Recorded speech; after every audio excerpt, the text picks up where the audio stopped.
अगर आप 2025 में अपना Amazon FBA स्टार्ट करना चाहते हैं और आप कंफ्यूज हैं कि आपको किस तरीके से करना है, किस तरीके से प्रोडक्ट सेलेक्ट करना है और आपको उससे प्रॉफिट किस तरीके से लेना है, तो ये वीडियो आपके लिए है। इस वीडियो में मैं आपको कंप्लीट ओवरव्यू दूंगा Amazon FBA का, आपको बताऊंगा किस तरीके से आपको उसको करना है, क्या क्या आपको रिक्वायरमेंट्स पड़ने वाली हैं, इंडिया के अंदर स्पेसिफिक हम उसको किस तरीके से कर सकते हैं। तो इस वीडियो में मैं आपको no gimmicks, no shortcuts, only on real overview दूंगा Amazon का, जिस तरीके से आपको करना चाहिए। तो मेरा नाम है अता, मैं करता हूं Amazon FBA। तो मैं आपको इस वीडियो में बताऊंगा स्टेप बाय स्टेप किस तरीके से आपको राइट वे में Amazon FBA को स्टार्ट करना है। तो Amazon FBA करने के लिए आपको प्रॉपर वे में उसको समझना होता है। अगर आप उसको प्रॉपर वे में समझकर नहीं करते हो और अपना जब भी आप इसमें पैसा इन्वेस्ट करते हो या अपना टाइम इन्वेस्ट करते हो तो हमेशा वो वेस्ट जाएगा। तो अगर आप कोई सिस्टम को सीखते हो, कोई भी बिजनेस हुआ या कुछ भी हुआ, तो आपको प्रॉपर वे में उसको सीखना है पहले, फिर उसके बाद उसको स्टार्ट करना है। तो मैं आपको प्रॉपर स्टेप बाय स्टेप बताता हूँ किस तरीके से आपको Amazon को समझना है और किस तरीके से आपको Amazon करना है। तो यहाँ पर हम कुछ पॉइंट को लेंगे जिसको हम सीखने वाले हैं। तो नंबर 1 होगा Amazon FBA है क्या और हम इसको करते कैसे हैं। नंबर 2 बिजनेस सेटअप और GST का ओवरव्यू। नंबर 3 प्रोडक्ट सिलेक्शन का high level idea. Number 4 fulfilment models, FBA ship या सेल्फ शिप आपको क्या करना चाहिए। नंबर 5 फीस और प्रॉफिट का इसमें overview. Number 6 growth and scalability levels. तो इन पॉइंट्स को हम स्टेप बाय स्टेप देखेंगे। तो चलिए चलते हैं। तो यहीं पर हम सबसे पहले देखेंगे व्हाट इज Amazon FBA। तो सबसे पहले समझते हैं कि FBA है क्या। तो Amazon एक बिजनेस मॉडल है जिसको हम ई कॉमर्स में करते हैं। नॉर्मली अगर ऑनलाइन अगर आपने कभी शॉपिंग की होगी तो आपको पता होगा कि Amazon क्या है, तो उसी के बेस पर हम इसको करते हैं FBA। तो FBA का मतलब क्या होता है, तो FBA का मतलब होता है फुलफिलमेंट बाय Amazon की जो भी आपका सामान, अगर आप एक सेलर बनना चाहते हो तो आपको क्या करना होता है कि जो भी सामान होता है पहले आपको अपने पास लेकर आना होता है, या आपको कहीं से भी उस सामान को उसको पैक कराकर उसकी पैकिंग प्रॉपर कराकर फिर उसको Amazon FBA जो भी होता है उसके वेयर हाउस में, जो भी Amazon होता है उसके वेयर हाउस में आपको उसको सेंड करना होता है।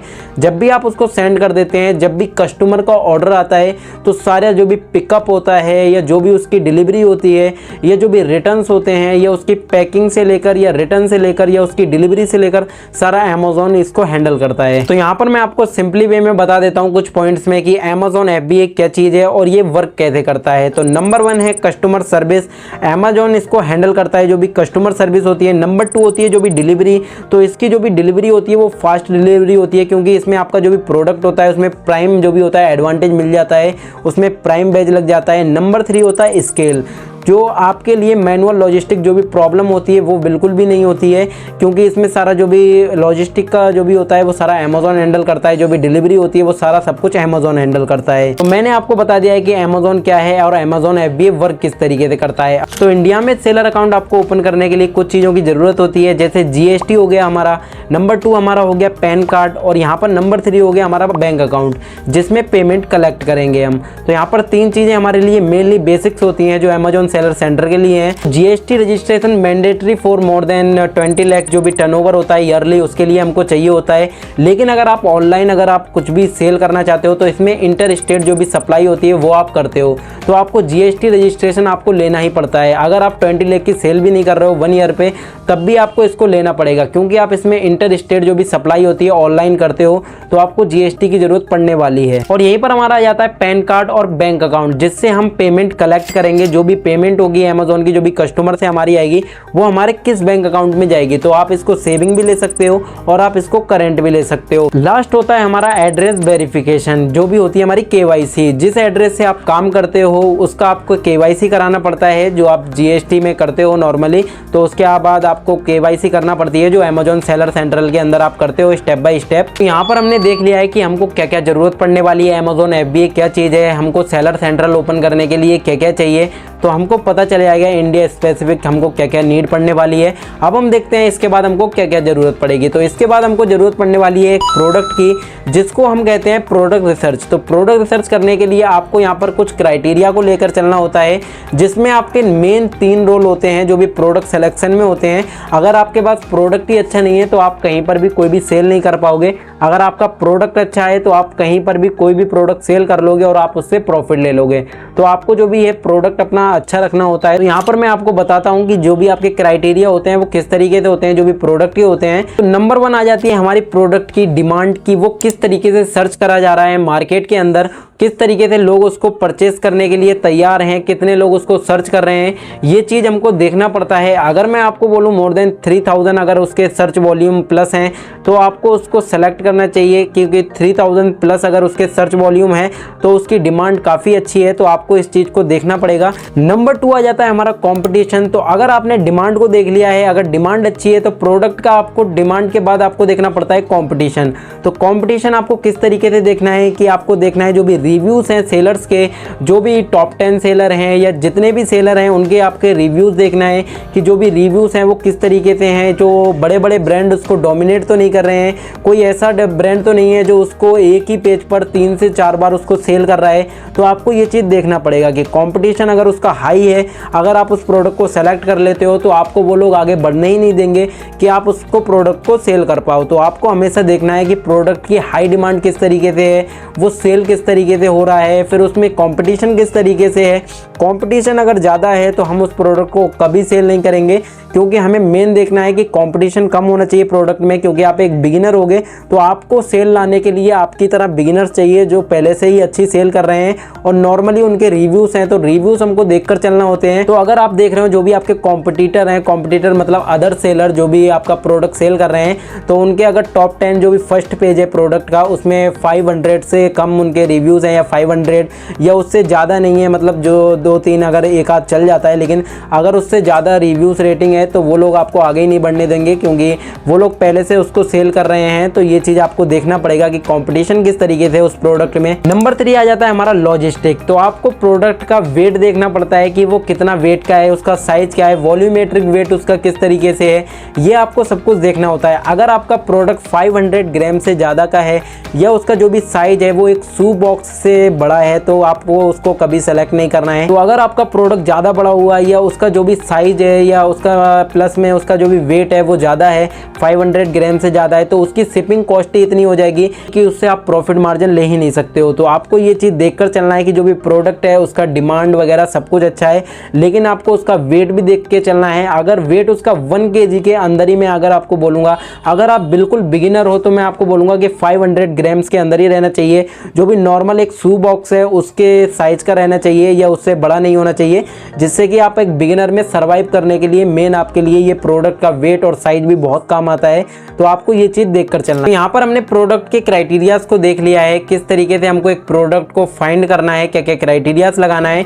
अब हम देखते हैं फुलफिलमेंट मॉडल्स किस तरीके से हैं अमेज़न के अंदर। तो अगर आप इंडिया के अंदर सेलर बनना चाहते हो तो यहाँ पर 3 मेजर जो भी ऑप्शन होते हैं कि आप उस तरीके से बन सकते हो। तो आपके लिए क्या राइट रहेगा, क्या आपके लिए राइट वे होगा, तो मैं आपको बताता हूँ। नंबर 1 होता है FBA। इसमें हमारा जो भी वेयर हाउस होता है वो अमेज़न का ही हम यूज़ करते हैं, सारा सब कुछ वही करते हैं जो मैंने आपको अभी बताया। और इसमें प्लस हमारी जो भी होती है प्राइम डिलीवरी होती है, तो यहाँ पर प्राइम बैच भी लग जाता है, जिससे कि हम एक जल्दी शिपिंग होती है। जब हमारी फास्ट डिलीवरी होती है फिर उसके बाद जो भी हमारा प्रोडक्ट होता है जल्दी जाता है और हमको जो भी प्रॉफिट मार्जिन होता है वो भी काफ़ी अच्छा होता है।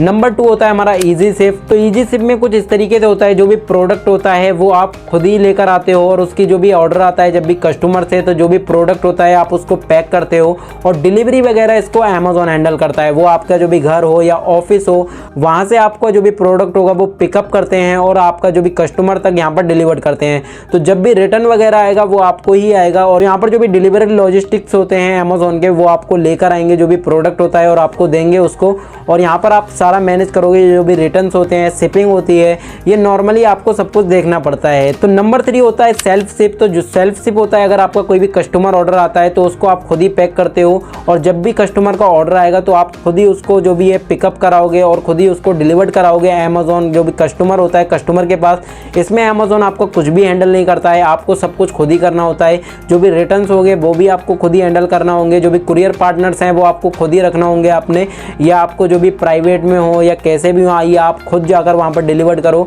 आपको सब कुछ करना होता है। तो यहाँ पर 3 जो मेजर ऑप्शंस होते हैं वो मैंने आपको बता दिए हैं। अगर मैं आपको बोलूँ तो सबसे बढ़िया आपके लिए रहता है FBA। तो FBA क्यों आपके लिए बढ़िया रहेगा, क्योंकि अगर मैं आपको बोलूँ अगर आपका एक प्रोडक्ट है, अगर आप उसको चूज़ कर लेते हो बढ़िया करके तो आप उसको अमेज़न के वेयर हाउस में भेज दोगे, फिर आपको कुछ भी टेंशन लेने की ज़रूरत नहीं है।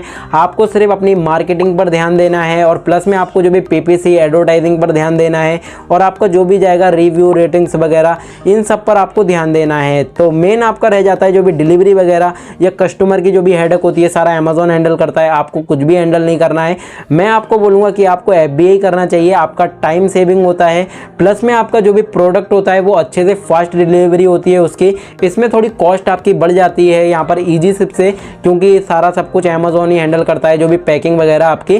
तो अगर आप थोड़ा कॉस्ट को थोड़ा कर सकते हो, लेकिन मैं आपको बोलूँगा कि आपको कॉस्ट नहीं देखना है, आपको मेन टाइम देखना है अपना। तो आपको FBA करना है। जब आप FBA करोगे तो आपका प्रोडक्ट जल्दी डिलीवर्ड होगा और आपका बिजनेस ग्रो करेगा। आप अलग अलग तरीके से प्रोडक्ट को लॉन्च कर सकते हो, नए नए प्रोडक्ट को लाकर उसमें सेल कर सकते हो और आप अपना जो भी सेल है वो भी बढ़ा सकते हो। तो FBA सबसे बढ़िया रहेगा हमारे लिए। और यहीं पर हम देख लेते हैं कि अमेज़ॉन FBA में जो भी फीस होती हैं किस तरीके से होती हैं और जो भी प्रॉफिट होता है हमें किस तरीके से होता है।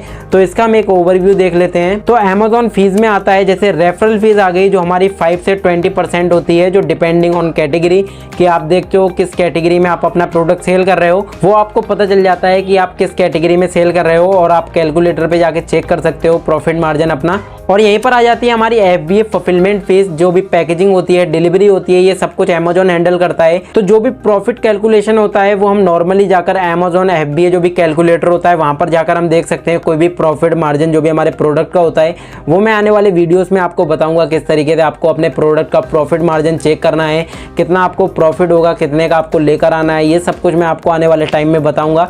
तो अभी आप समझिए सिर्फ इसमें जो भी रेफरल फीस होती है और FBA की जो फीसेज होती हैं वो, और इनको ही माइनस करने के बाद जो भी हमारा प्रॉफिट निकलता है प्रोडक्ट का, हमारा जो भी गुड सोल्ड निकालने के बाद, तो हमको पता चल जाता है कि हमारा प्रॉफिट क्या है। वो मैं आने वाले वीडियोस में आपको बताऊंगा। तो इसमें नॉर्मली फीसेस हैं, कुछ ज़्यादा नहीं है इसमें। तो यहाँ पर हमने बहुत सारे पॉइंट को देख लिया है। तो लास्ट पॉइंट हमारा यही रहेगा कि हमको इसमें स्केल किस तरीके से करना है। अपने प्रोडक्ट को स्केल करने के लिए हमको क्या क्या स्ट्रेटजीज लगानी है वो मैं आपको बताता हूँ। नंबर 1 होगा हमारा डिफरेंशिएशन, कि जो भी प्रोडक्ट का डिफरेंशिएशन हमको किस तरीके से करना है। तो जो भी हमारे प्रोडक्ट के कॉम्पिटिटर हैं उनको हमको डिफरेंशिएट किस तरीके से करना है, जो भी प्रोडक्ट है उसमें हमको किस तरीके से उसको अलग करना है। तो ये चीजें हमको देखना पड़ती हैं। मल्टीपल हमको उसमें वेरिएशन बनाने हैं, क्या हमको उसमें साइज रखना है, क्या कलर रखना है। नंबर 2 हमको मार्केटिंग पे ध्यान देना पड़ता है, जो भी SEO एड्स वगैरह चलाने पड़ते हैं, क्या उसकी सेल होगी। जो भी हमारी लिस्टिंग ऑप्टिमाइजेशन करना होता है उस पर हमको किस तरीके से एड्स चलाने हैं, ये सब कुछ हमको देखना होता है। नंबर 3 हमको स्टॉक देखना पड़ता है, उसको किस तरीके से सोल्ड रखना है,